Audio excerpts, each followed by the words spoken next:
안녕하세요. 절대갑TV의 명품 PD 한PD입니다. 자, 오랜만에 방송을 하게 되었습니다.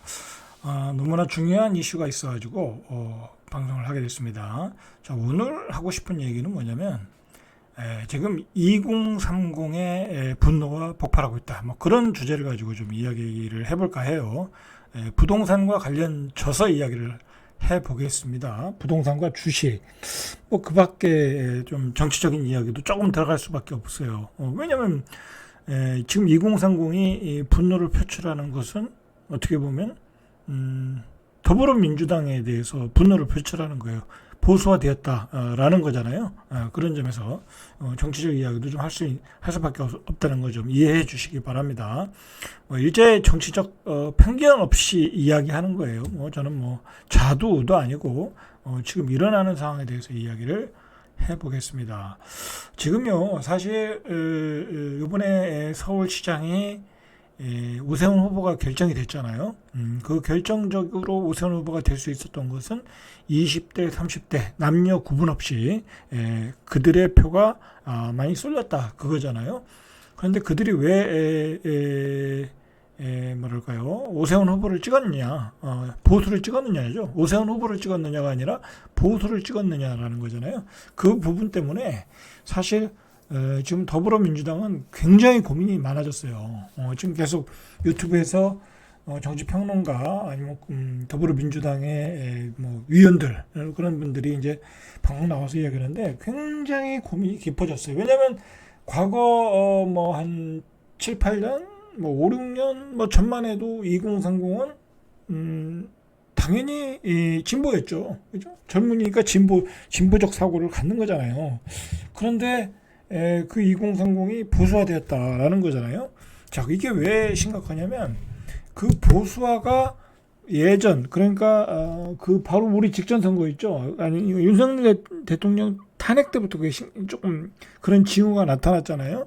그러면서 이게 더 선거에 그게 결과로 나타난 거야. 그러면 2028년에 총선에서도 그렇게 나타나면 서울은 힘들어진다. 그렇잖아요. 지금 안 그래도 한강벨트는 다 무너졌고, 그죠? 한강벨트에 있는 선거구는 이미 다 보수화돼가지고 오세훈 후보를 찍었고, 그러면 이런 현상이 일어나면 다음 서울 국회의원 선거도 질 수밖에 없다. 서울에 하나서. 그러면 이게 총체적으로 가면요, 전국적으로 가면 더불어민주당은 정치 이야기 아니에요. 근데 우리가 우리 대한민국에서 살면요, 정치를 이해해야 돼요.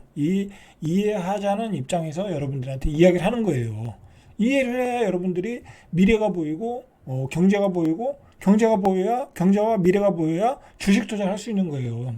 주식 이야기도 조금 이제 오늘 할지 내일 할지 모르겠는데 주식 이야기도 좀 하겠는데, 자, 그래요. 그렇다. 그러면 서울도 지고, 그죠? 예를 들어 20, 30대가 또 보수화돼가지고 국회의원 선거에서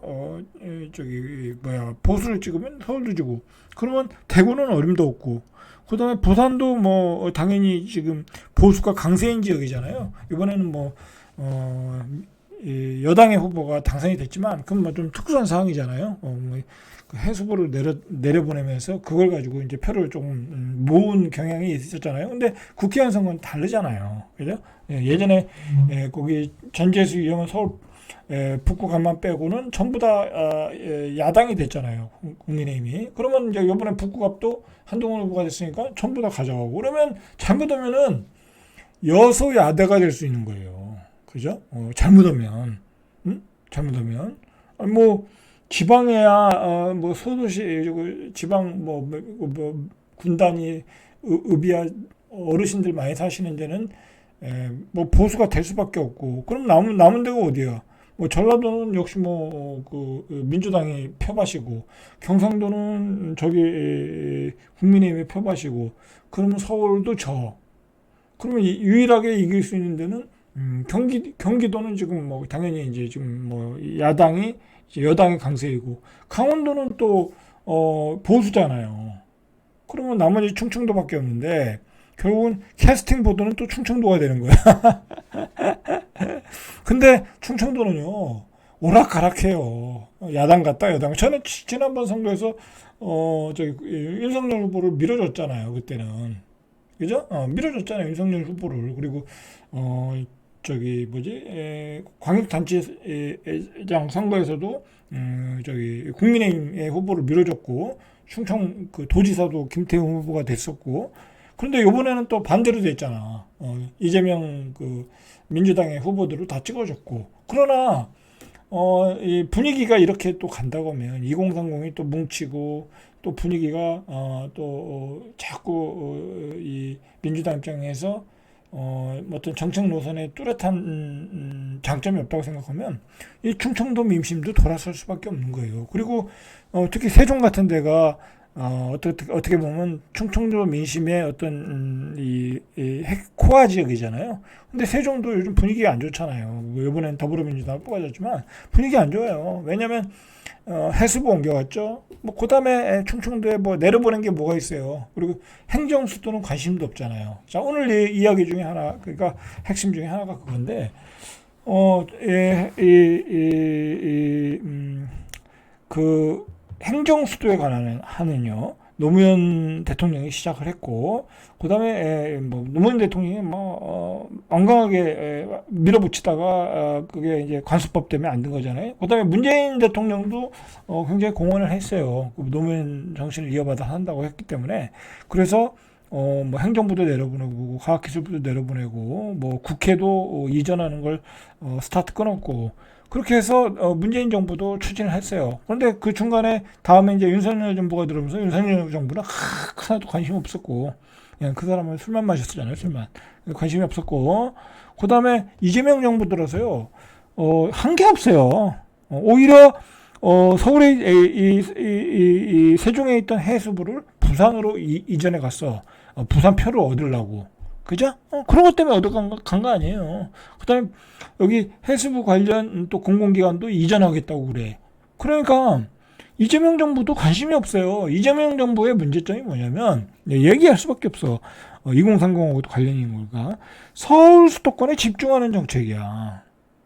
그런데 웃기는 게 뭐냐면, 이재명 정부가 안고 있는 문제는 과거의 부동산 정책이 문재인 정부가 가지고 있던 프레임을 구조를 그대로 가지고 가는 거야.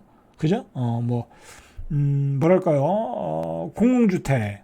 그 다음에 조금 그렇다고 뭐랄까요? 분양가를 억제하는 정책도 아니고, 그 다음에 부동산 공급을 속도를 내는 것도 아니고, 그죠? 신도시에 대한 속도를 내는 것도 아니고, 그죠? 안 내잖아요. 어떻게 보면 막 밀어붙여서 해야 되거든요. 그래서 공급을 늘리면 돼야 되는데 민주당도 그렇고 윤석열 정부도 그렇고 뭐 이렇게 공급 대책을 안 내놓더라고. 예전에 말했지만 서울 인근에 가까운 지역에 땅이 많거든요. 밀어붙이면 되는데 여당도 그렇고 야당도 그렇고 안 해. 공급 대책을 안 해. 그냥 예전에 발표한 거 그냥 끌고 나가는 거야. 근데 그거 어느 세월에 그렇게 되겠냐고. 근데 우리 젊은이들은 전부 다 저 지방에 있는 젊은이들은 대학만 졸으면 다 서울로 가. 그러니까 서울에 20대 30대들이 많은 거예요. 갔는데 가서 어떻게 원룸에 사는데 원룸도 비싸. 그래서 결혼하려고 하니까 또 전세값도 비싸. 그리고 아파트 분양 가격은 30억이래. 20억, 30억이야. 조금 외곽으로 나가면 15억이래. 저기 장유동 같은데. 그러니까 우리 2030 애들이 기존의 정치인들을 믿겠어요? 특히나 부동산 폭등은 좌파 정부에서 조금 이 높은 상승률을 보여준 건 사실이잖아. 그러니까 더욱 못 믿는 거야. 왜 우리를 위한다고 하는데 전혀 위한 것 같지 않다는 거야. 그러면서 2030 애들이 이제 실망을 하고 좌파든 우파든 꼴 보기 싫다 이거야. 그래도 좌파를 믿고 찍어줬는데 우리 삶이 달라진 게 없더라. 제가 얼마 전에 조카를 만났는데 캠핑장에서 조카가 30대 중반 정도 되는데 물어봤어요.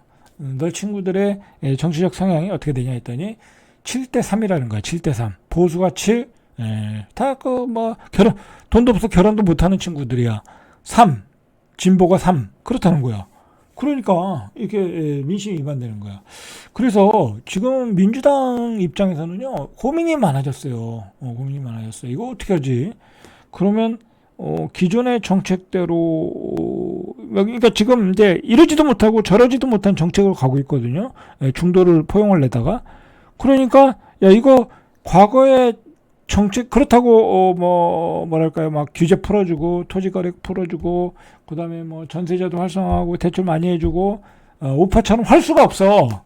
민주당은 색깔이 그렇기 때문에 그러면 결국 민주당이 돌아갈 수 있는 방법은요 세금을 때리는 거밖에 없어. 부자들한테 세금을 때리는 거. 너네 집 비싼 거 가지고 있지? 그러면 세금 많이 내라 이거야. 그죠? 그 정책으로 가고 있는 거야 지금. 얼마 전에 이제 이재명 대통령이 보유세를 올리겠다 뭐 그런 얘기도 했잖아요. 이제 그렇게 가겠다라는 거. 그리고 뭐 공공주택도 공급을 하고 그 다음에 예를 들어 토지거래가 구역 확대하고 뭐 그러다 보면 다주택자 규제하고 뭐 그러다 보면 전월세가 올라갈 수밖에 없는 거죠. 그죠? 전월세가 올라갈 수밖에 없어. 그러면서 집값이 폭등을 했고, 그죠? 서울의 집값이 폭등했고, 2030은 거기에 절망을 했고, 취업도 안 돼, 집값만 폭등해, 뭐 그다음에 미래 연금 제도는 우리들이 받을 수 있을지 없을지 모르는 거고, 그러니까 불신이 있는 거예요. 그리고 그 민주당의 정책 자체가 지금 뭐 어차피 집권당이 민주당이니까 민주당 얘기밖에 할 수 없어요. 뭐 국민의힘 이야기하면 뭐 거기 뭐 말할 내용도 많지만 뭐 거의 그 사람들은 지금 집권당이 아니니까. 그런데다가 무슨 복지제도로 그 나이 든 사람들한테 또 가난한 사람들한테 막 퍼줘. 그러니까 우리 젊은이들이 불만이 많죠. 그죠? 그러니까 지금 제가 보기에는 이 민주당은 지금 이거 답을 못 찾아. 그죠? 그러면 어떻게 보면 그 궁극적인 답 중에 하나가 이제 그런 얘기도 실제로 하더라고요. 그 민주당의 이제 중진 의원들이 이거 행정수도율을 더 추진해야 되지 않느냐. 뭐 그렇게 해서 조금 분산을 해야 되지 않느냐. 그죠? 뭐 예를 들어 기업들도 지방으로 보내서 이렇게 지역균형 발전하고 그런 옛날의 정책대로 가야 되는 거 아니야? 그게 맞죠.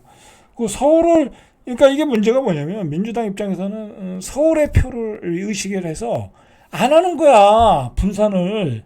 그 가지고 있던 정책들 많잖아요. 뭐 2차 공공기관 이전, 뭐 그다음에 공공은행들 이전, 뭐 그다음에 뭐 여러 가지 지역균형 그 서울에 여가부도 있고 법무부도 있고 그런 거 다 지방 행정수도로 보내고 혁신도시로 보내고 해야 되는데 1년 동안 하나도 안 하는 거야. 그러니까 그런 데다가 서울의 집값은 폭등하고 서울의 공급은 못 하고 그리고 서울의 표는 눈치는 보이고 아무것도 안 한 거야. 아무것도 안 한 결과가 결국 2030의 역습, 그죠? 보수화로 나타난 거예요. 그러니까 아마도 앞으로 굉장히 더불어민주당의 정책이 많이 달라질 거예요. 많이 달라질 거지만 아마도 세금은 계속 폭탄을 때릴 것 같고요. 그 다음에 좀 지역균형 발전을 조금 할 것 같아. 안 하면 뭐 서울은 계속 폭등하니까 지금 서울은요. 사람이 살 수 없는 도시가 됐어요. 지속 가능한 도시가 이제 안 돼. 아니, 지속 가능한 도시가 되려면 우리 거기서 자라나는 젊은이들, 태어나는 아이들, 지방에서 올라가는 젊은이들이 집을 사고 정착을 할 수 있어야 되는데 그게 안 되잖아요. 그죠? 안 되잖아. 그렇다고 이재명 정부가 자랑하는 그 주식시장에서 우리 젊은이들이 돈을 벌었냐고. 못 벌었죠. 자, 그 얘기는 다음 시간에 절대갑TV의 명품 PD 한 PD였습니다.